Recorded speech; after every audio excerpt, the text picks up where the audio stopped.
In the winter of 1959, deep within the frozen wilderness of the Ural Mountains in the Soviet Union, something happened that would go on to become one of the most disturbing and unexplained mysteries in modern history.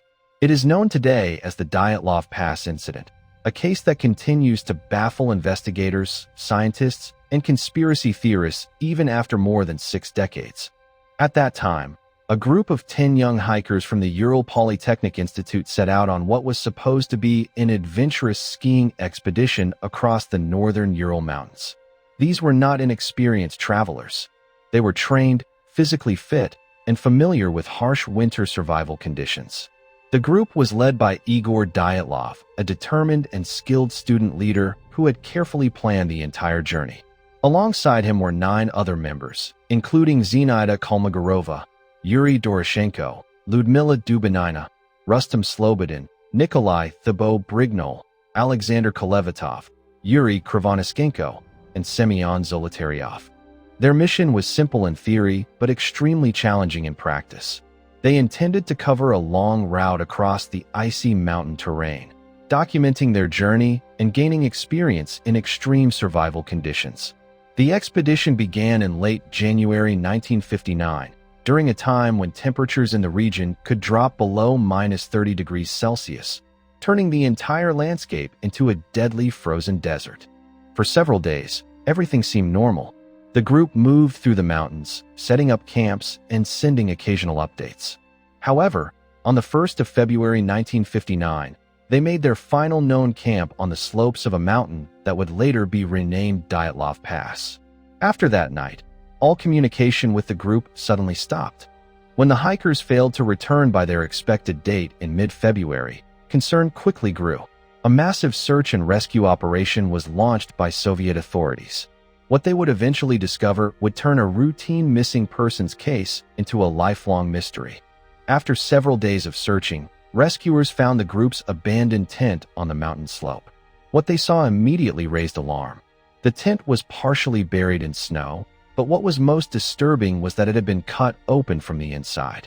It looked as if the hikers had slashed their way out in a desperate hurry.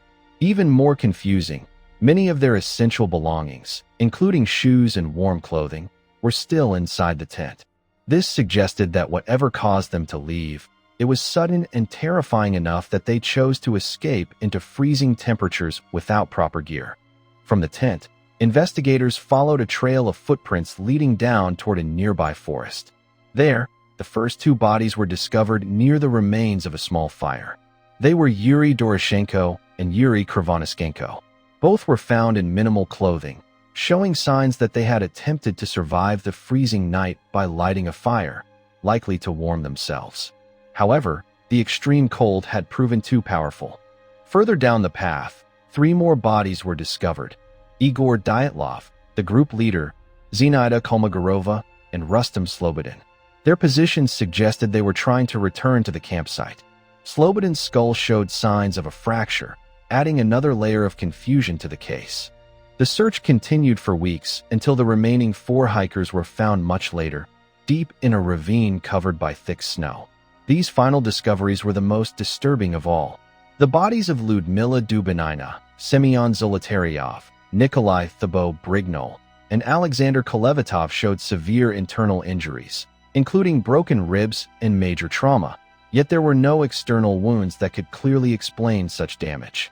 In one particularly strange detail, Lyudmila Dubinina was found with her tongue missing, and some reports suggested unusual levels of radiation on certain pieces of clothing recovered from the scene. The investigation that followed struggled to provide a clear explanation. Soviet authorities eventually concluded that the deaths were caused by an unknown compelling natural force, a vague statement that only deepened the mystery rather than solving it. Over the years, many theories have been proposed to explain what truly happened that night. Some believe the group was caught in a sudden avalanche that forced them to flee the tent. Others suggest military testing in the area may have caused a shockwave or explosion. There are also theories involving infrasound, where natural wind patterns create low-frequency vibrations that can trigger panic and irrational behavior in humans. And of course, more extreme theories suggest UFO encounters or unknown supernatural forces. However, none of these explanations have been able to fully account for all the evidence.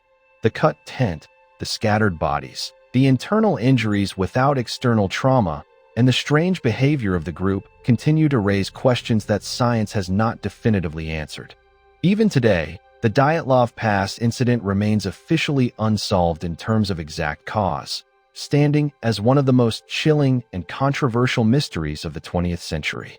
It serves as a haunting reminder of how nature, fear, and unknown forces can come together in ways that even modern science struggles to understand. If you enjoyed this deep dive into one of history's greatest mysteries, make sure to like this video, subscribe to History Spark, and share your thoughts in the comments below. What do you think really happened on that frozen mountain in 1959?